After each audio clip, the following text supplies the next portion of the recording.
Hello बच्चों, आज हम लोग क्लास 10th का chemical reactions and equation chapter number 1 का नेक्स्ट वीडियो बनाने जा रहे हैं। ठीक है, तो आज के इस वीडियो का की पॉइंट क्या है?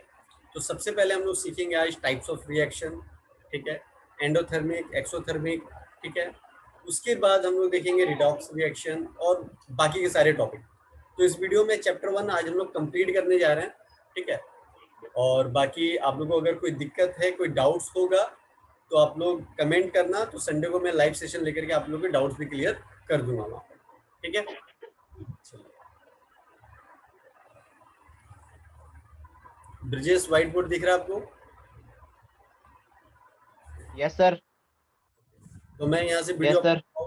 वीडियो अपना बंद कर रहा हूँ। ठीक है, अगर कोई ऐसा होगा लाइक समझाने का कोई टॉपिक जिसमें मेरी वीडियो की जरूरत होगी तो फिर मैं अपना वीडियो ऑन कर लूंगा। ठीक है, ओके। Okay sir. तो चलिए, आज का जो सबसे पहला टॉपिक हम लोग सीखने जा रहे हैं that is the type of chemical reaction. Types of chemical reaction. तो बेसिकली 4 टाइप्स आप लोगों को पढ़ने हैं आपके सिलेबस में। तो जो सबसे पहला टाइप है that is the combination reaction.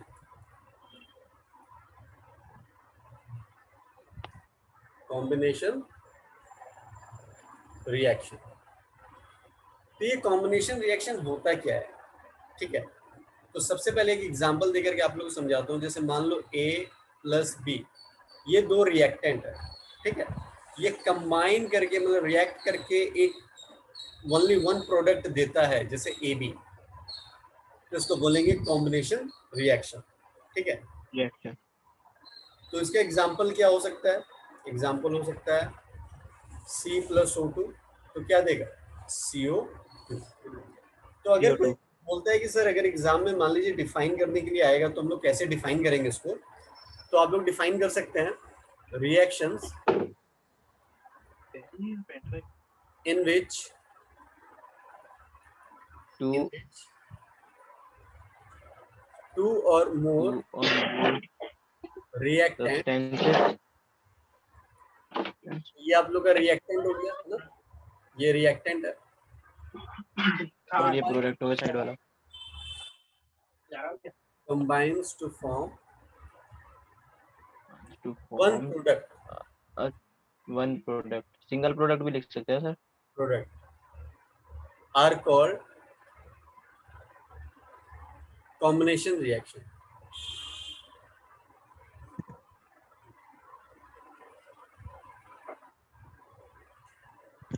ठीक है, आप लोग को एग्जाम्पल के साथ समझा दिया, कोई दिक्कत आप लोग को नहीं आनी चाहिए। ठीक है, तो नेक्स्ट हम लोग चलते हैं। बाकी और भी एग्जाम्पल हो सकता है तो आप लोग मुझे व्हाट्सअप कर लेना जब मैं नोट्स भेजूंगा। तो कॉम्बिनेशन रिएक्शन का बहुत सारा एग्जाम्पल आप लोग को दे रखा है मैंने। ठीक है, चलिए नेक्स्ट जो हमारा है that is the decomposition reaction.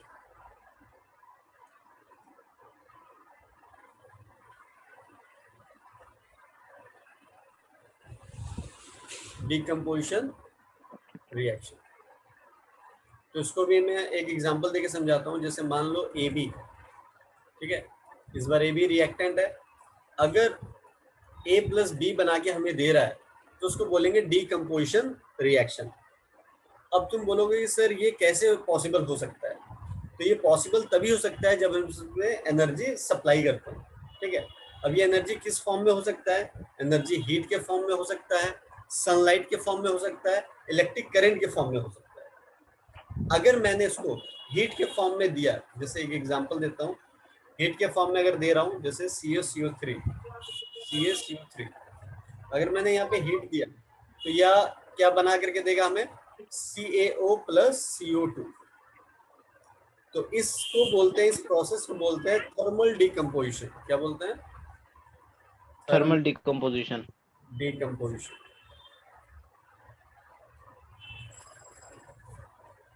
चलिए, आपने बोला सर इलेक्ट्रिक करंट भी दे सकता है, सनलाइट भी दे सकता है। तो सनलाइट का एक एग्जांपल ले लेते हैं, जैसे AgCl। अगर इस पे सनलाइट दिया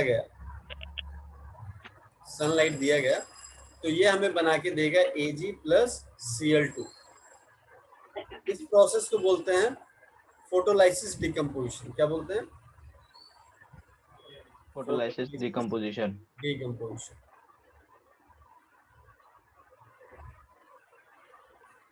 इसके बाद नेक्स्ट एग्जांपल है, जब इलेक्ट्रिक करंट हम देंगे, H2O है, अगर मैंने यहाँ पे क्या दिया, करंट, इलेक्ट्रिक करंट दिया यहाँ पे, तो क्या बना के हमें देगा, H2 प्लस O2। तो इस प्रोसेस को बोलते हैं electrolytic decomposition. Electrolytic decomposition decomposition. अगर मान अभी लो डिटेल में आपके पढ़ेंगे। बोर्ड एग्जाम में 1 मार्क्स का क्वेश्चन आ गया, व्हाट इज थर्मल डिकम्पोजिशन, अगर आप ये रिएक्शन तो 1 मार्क्स आपको दे देगा वो, ठीक है। डिफाइन करने की कोई जरूरत है नहीं। अगर डिकम्पोजिशन रिएक्शन आपसे पूछता है कि क्या है, तो उसको डिफाइन करने की जरूरत है। तो उसको डिफाइन कैसे करेंगे हम लोग, यहाँ पे लिख देता हूं मैं, reaction in which one compound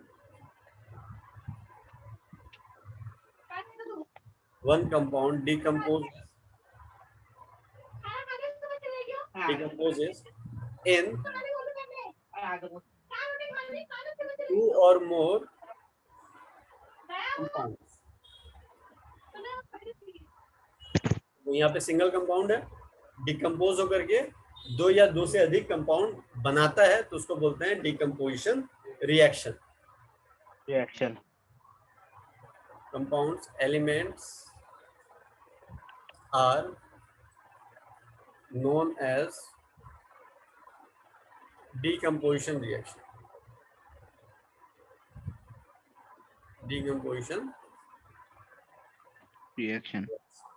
ठीक है।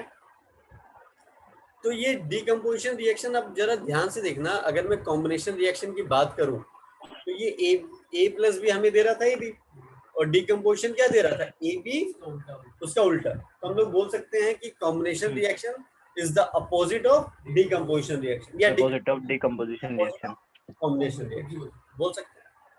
चलिए ये भी क्लियर हो गया आपको। तो नेक्स्ट चलते हैं हम लोग।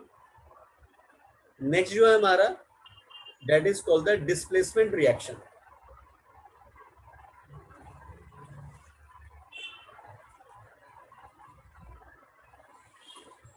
Displacement reaction.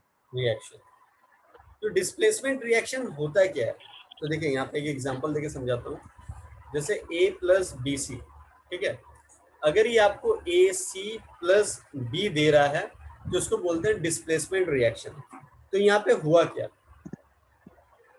यहाँ पे आप देख रहे हो कि ए जो है वो सी के साथ कंबाइन कर गया और बी को अकेला छोड़ दिया, ठीक है। तो इसका मतलब क्या हुआ, A is more reactive than B, तो इसका एग्जांपल मैं देके समझाता हूँ। जैसे एग्जांपल है इसका, Zn प्लस CuSO4, तो ये आपको बना करके देगा ZnSO4 प्लस Cu।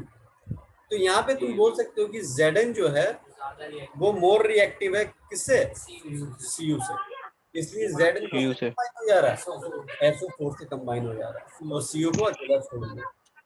क्लियर है। तो इसमें डिस्प्लेसमेंट रिएक्शन। तो अब तुम बोलोगे सर हमें पता कैसे चलेगा एग्जाम में कि कौन ज्यादा रिएक्टिव है कौन नहीं है, तो उसके लिए एक हिंट मैं दे देता हूँ यहाँ पे, Zn Fe से बड़ा है और Fe Cu से बड़ा, ये की पॉइंट है। मतलब एक एग्जांपल देके समझाता हूँ, एक और एग्जांपल, जैसे अगर Fe प्लस ZnSO4 में बोल रहा हूँ किसको बताओ ये क्या देगा, तो आप बोलोगे सर यहाँ पे रिएक्शन ही पॉसिबल नहीं है। क्यों नहीं पॉसिबल है, क्योंकि Fe जो है सर वो लेस रिएक्टिव है, Zn तो मोर रिएक्टिव है, तो Fe तो कंबाइन, Zn तो कंबाइन ही करने देगा उसको, तो यहाँ पे कोई रिएक्शन पॉसिबल नहीं होगा। तो ये की पॉइंट था हमारा। क्लियर है। चलो नेक्स्ट आगे चलते हैं। अच्छा, इसका डेफिनेशन क्या हो जाएगा, displacement reaction, the reaction in which more reactive element displaces less reactive element. यहाँ पे लिख देता हूँ मैं definition, the reaction in which in which more reactive element displaces less reactive element.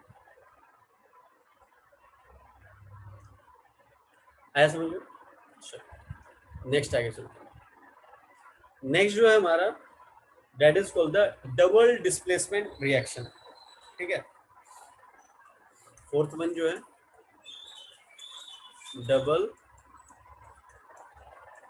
Displacement reaction.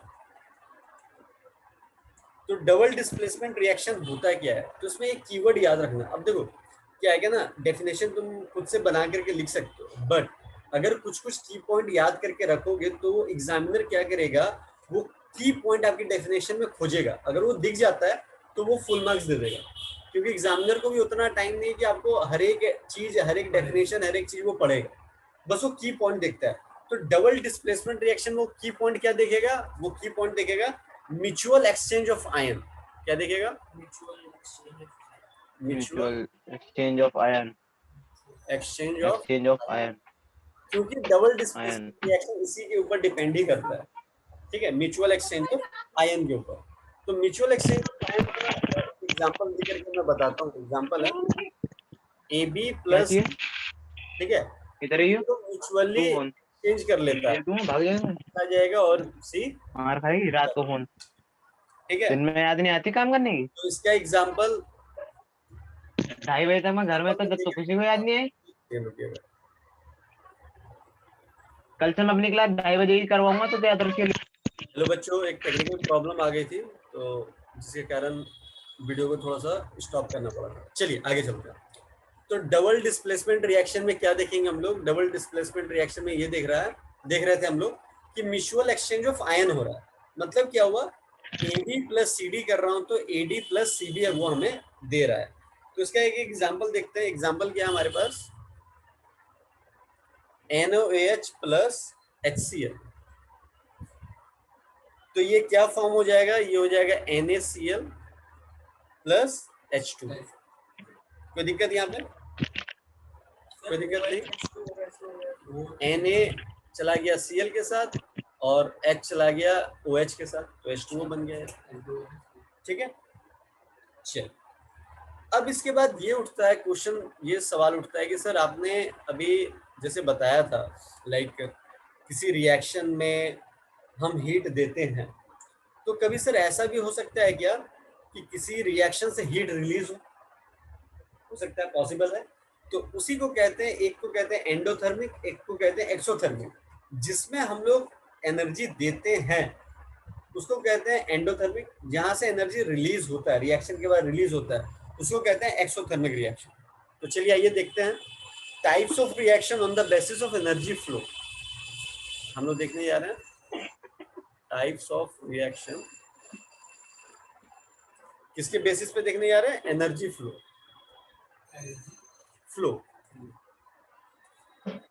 तो पहला जो टाइप है हमारा दैट इज द एंडोथर्मिक। क्या है हमारा? एंडोथर्मिक। दूसरा क्या है हमारा? एक्सोथर्मिक। ठीक है, तो एंडोथर्मिक एक्सोथर्मिक क्या है? एंडोथर्मिक में क्या बोलेंगे? Reaction in which energy supplied. यहाँ पे क्या हो रहा है? एनर्जी सप्लाइड, मतलब हम लोग दे रहे हैं, है ना। और यहाँ पे क्या हो रहा है? एनर्जी रिलीज हो रहा है। ठीक है, एक बहुत ही बेहतरीन एग्जांपल मैं देता हूँ, एंडोथर्मिक में देता हूँ फोटोसिंथेसिस का। तो फोटोसिंथेसिस में क्या होता है? फोटोसिंथेसिस में क्या होता है, जो हमारा प्लांट है वो क्या लेता है? CO2 लेता है प्लस रूट से H2O लेता है। तो वो क्या करता है, अपने लिए खाना बना लेता है C6H12O6, और हमारे लिए क्या करता है? ऑक्सीजन छोड़ देता है। ठीक है, तो यहाँ पे किसके प्रेजेंस में ये करता है? सनलाइट के प्रेजेंस में। तो देखो हम लोगों ने हीट क्या एनर्जी सप्लाई किया। अब एक्सोथर्मिक में देखो इसका जस्ट अपोजिट देखेंगे। क्या अपोजिट देखेंगे? अब हम लोग जैसे खाना खाते हैं तो हम लोग खाना हमारा खाना क्या हो गया? C6H12O6, ठीक है। और हम लोग क्या लेते हैं खाने के साथ? हम लोग क्या लेते हैं? ऑक्सीजन। तो ये हम लोग क्या फॉर्म होता है? CO2 छोड़ते हैं हम लोग, मतलब हम लोग जो रिलीज करते हैं वो क्या करते हैं? CO2 प्लस क्या होता है? H2O प्लस एनर्जी, एनर्जी भी रिलीज होता है ना। तो अभी क्या बोला था? एक्सोथर्मिक वो रिएक्शन है जिसपे एनर्जी रिलीज होता है। तो ये एग्जांपल जैसे ये हो गया फोटोसिंथेसिस का, तो ये एग्जांपल इसका है रेस्पिरेशन। क्या बोलते हैं? रेस्पिरेशन। ठीक है, अच्छे से समझ में आ गया। चलो नेक्स्ट हम लोग चलते हैं, that is called the redox reaction. तो किसी को पता है रिडॉक्स रिएक्शन क्या होता है? What is redox reaction? Any idea about the redox reaction? तो देखिए सबसे पहले लिख देता हूं रिडॉक्स रिएक्शन व्हाइट बोर्ड पर। तो ये RED और ये OX दो चीज से कंबाइन होकर के बना है। RED का मतलब होता है रिडक्शन। क्या होता है? रिडक्शन। रिडक्शन। और OX का जो मतलब होता है that is called the oxidation. मतलब यहाँ पे रिडक्शन हो रहा है और ऑक्सीडेशन हो रहा है। तो अब क्वेश्चन ये उठता है कि सर रिडक्शन ऑक्सीडेशन अगर हमें पता चल गया क्या होता है तो रिडॉक्स रिएक्शन का डेफिनेशन बना सकते हैं। तो रिडक्शन क्या होता है? रिडक्शन में होता है addition of hydrogen, addition of hydrogen और रिमूवल, रिमूवल ऑफ ऑक्सीजन होता है। तो इस प्रोसेस को कहते हैं रिडक्शन। ठीक है। ऑक्सीडेशन क्या बोलेंगे? जस्ट उल्टा। यहाँ पे एडिशन क्या हो जाएगा? एडिशन ऑफ ऑक्सीजन हो जाएगा। और रिमूवल क्या हो जाएगा? Removal of hydrogen. तो ये होता है reduction and oxidation.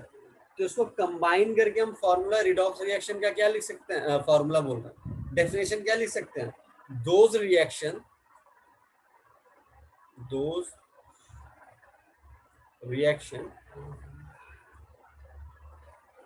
in which oxidation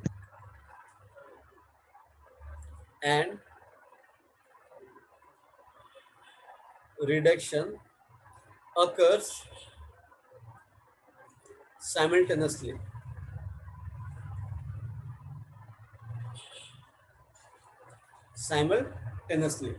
are called redox reaction। कोई दिक्कत?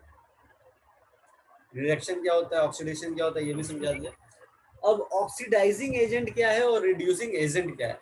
रिडक्शन तो समझ में आ गया, लेकिन सर रिड्यूसिंग एजेंट क्या है? तो the substance which gives hydrogen and removes oxygen. मतलब वैसे जो वो सब्सटेंस जो हाइड्रोजन प्रोवाइड कर रहा है और ऑक्सीजन को रिमूव करवा रहा है, तो उसको क्या बोलते हैं? Reducing agent. रिड्यूसिंग एजेंट क्या हो गया हमारा? क्या लिखेंगे? The substance which give hydrogen, addition of hydrogen है ना, तो हाइड्रोजन ही देगा वो, है ना। और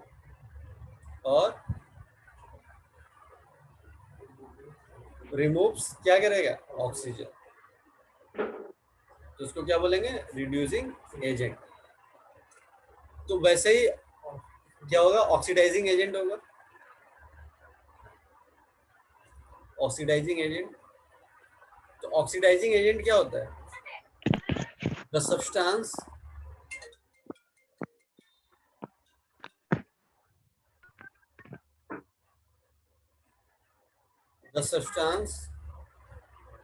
which give ऑक्सीजन और क्या करेगा? रिमूव क्या करेगा? हाइड्रोजन। तो इसको बोलेंगे ऑक्सीडाइजिंग एजेंट। तो इसको एक जरा एग्जांपल से समझते हैं। यहीं पे एग्जांपल लिखता हूँ, CuO प्लस H2, तो हमें क्या दे रहा है ये, Cu प्लस H2, ठीक है। अब आपको पता करना है कि सर यहाँ पे रिडक्शन क्या है, ऑक्सीडेशन क्या है, कौन रिड्यूसिंग एजेंट है, कौन ऑक्सीडाइजिंग एजेंट है। आप लोग एग्जाम में ऐसा है कि रिएक्शन दे देगा, अब आपसे पूछेगा यहाँ पे कि कौन सा रिड्यूसिंग एजेंट है, कौन सा ऑक्सीडाइजिंग एजेंट है, कहाँ पे रिडक्शन हो रहा है, कहाँ पे ऑक्सीडेशन हो रहा है। तो अब आपको ये पता करना है कहाँ पे ऑक्सीजन रिमूव हो रहा है। तो CuO से ऑक्सीजन रिमूव हो रहा है तभी तो Cu बन रहा है ना। तो यहाँ पे क्या लिखोगे, CuO। तो देखो ऑक्सीजन कहाँ पे रिमूव हो रहा है, रिमूवल ऑफ ऑक्सीजन, तो उसको क्या बोलेंगे, रिडक्शन। तो CuO is reduce to Cu, क्या लिखेंगे, CuO is reduce to Cu, ठीक है। अब ऑक्सीजन कहाँ पे जा करके चला गया, H2 के पास, तो क्या लिखेंगे, H2 is oxidise to H2, H2 is oxidise to H2। अब जरा ध्यान से देखना, कौन आपको ऑक्सीडाइजिंग एजेंट कौन बन रहा है, CO तो बन रहा है ना। तो CuO को क्या लिख देंगे, CO is the oxidising agent, है ना। और H2 को क्या लिख देंगे, H2 is a reducing agent. कोई दिक्कत नहीं यहाँ पे। बाकी आप लोगों को जो नोट्स मिलेगा तो उसमें मैंने प्रैक्टिस के लिए भी आप लोगों को दे रखा है, तो आप लोग वहां से प्रैक्टिस कर लेना। कोई डाउट्स वगैरह होगा तो आप लोग लाइव सेशन में पूछ लेना। सर इसमें तो सर ऑक्सीजन रिमूव हो रहा है ना। हाँ, ऑक्सीजन यहाँ से ना, ऑक्सीजन यहाँ से हट करके किसके पास चला जा रहा है, H2 के पास चला जा रहा है। तो ऑक्सीजन कहाँ पे रिमूव हो रहा है, रिडक्शन में ना। तो इसलिए हम लोग लिख रहे हैं Cu is reduce to Cu, ऐसा समझिए। अब यहाँ पे देखो एडिशन ऑफ ऑक्सीजन हो रहा है ना, तो इसलिए बोल रहा है H2 is oxidise to H2, ठीक है। चलो इसके बाद नेक्स्ट हम लोग आगे बढ़ेंगे। नेक्स्ट जो है हमारा that is called the rancidity. तो रेंसिडिटी क्या होता है, anybody have the idea about that.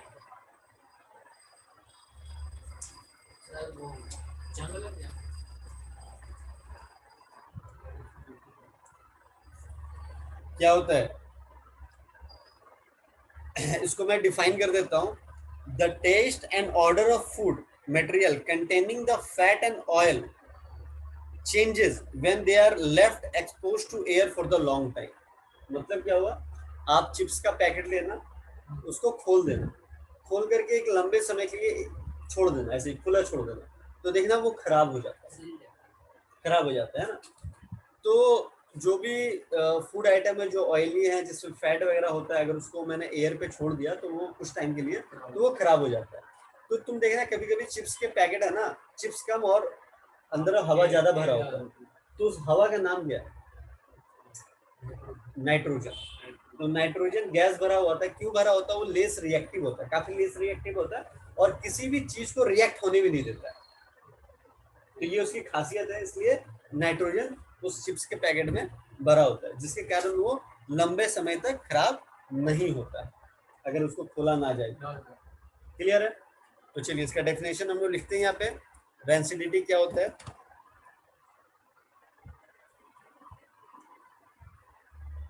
The taste and odour of food material containing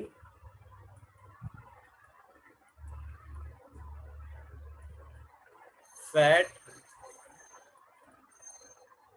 and oil changes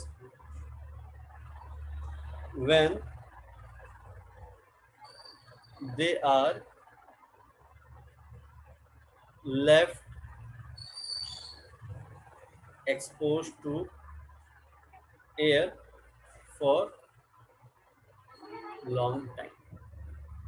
clear है, तो दिक्कत यहाँ तक, ठीक है।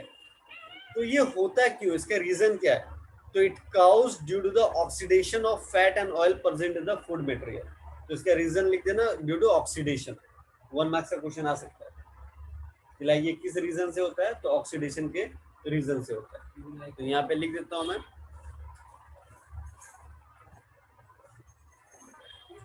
It cause due to oxidation of fat and oil present in food material। ठीक है, अब इसका प्रिवेंशन क्या है कि सर इसको हम लोग प्रिवेंट कैसे कर सकते हैं? प्रिवेंशन क्या है इसका? तो इसका प्रिवेंशन ऐसा है, by adding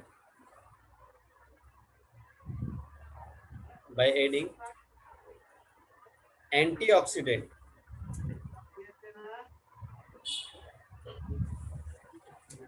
to the food material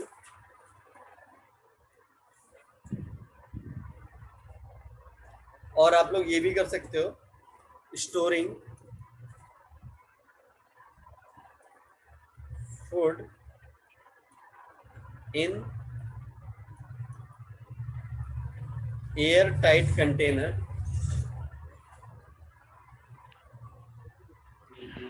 using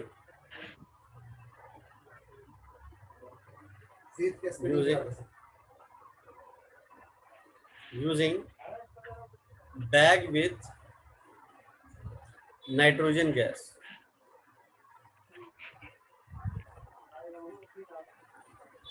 ठीक है, तो वो चिप्स के पैकेट में कौन सा मैंने बताया था, नाइट्रोजन गैस होता है, जिसके कारण वो लंबे समय तक खराब नहीं होता है। ठीक है, चलिए इसके बाद नेक्स्ट टॉपिक जो है हमारा, वो हम लोग पढ़ने जा रहे हैं। एक सेकेंड मैं एक बार देख लूँ नेक्स्ट टॉपिक क्या है। हम लोगों ने क्या है, एंडोथर्मिक रिएक्शन देख लिया, ये भी देख लिया।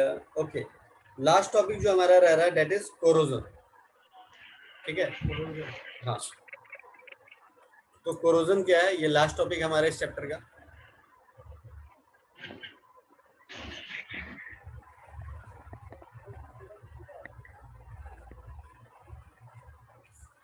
तो ये कोरोजन होता है क्या है, कोई आइडिया? जब किसी मेटल को हम एक्सपोज करते हैं, कहाँ पे एक्सपोज, जहाँ पे मॉइस्चर हो, जहाँ पे एयर हो, वाटर हो, है ना, फॉर सम टाइम, तो क्या होता है उसमें, उसका लेयर क्या होता है, ऑक्सीडाइज हो जाता है। और ऑक्सीडाइज होने के बाद उस मेटल को या जो भी चीजें होती है उसको वीक बना देता है। ठीक है, तो उस प्रोसेस को कहते हैं कोरोड। क्या बोलते हैं, कोरोड। अभी लिख देता हूँ मैं यहाँ पे। ठीक है, तो पहले डेफिनेशन लिख देता हूँ।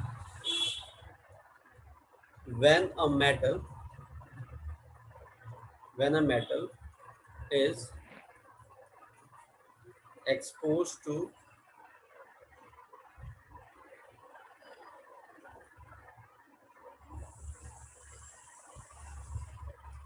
moisture, air, water, etc. for some time, a layer of oxide is formed। ठीक है, वो क्या करता है, which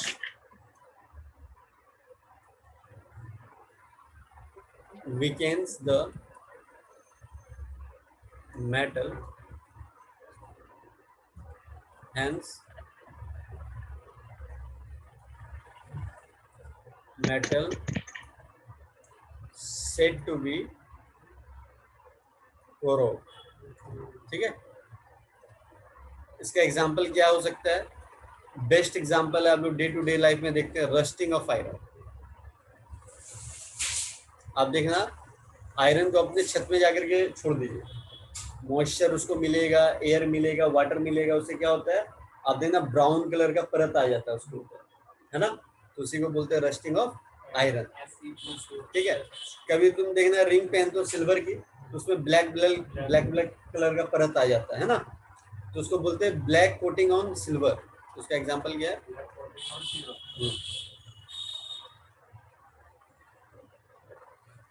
coating on silver. It is. और भी एग्जांपल हो सकते हैं, 2 एग्जांपल है ना, ठीक है।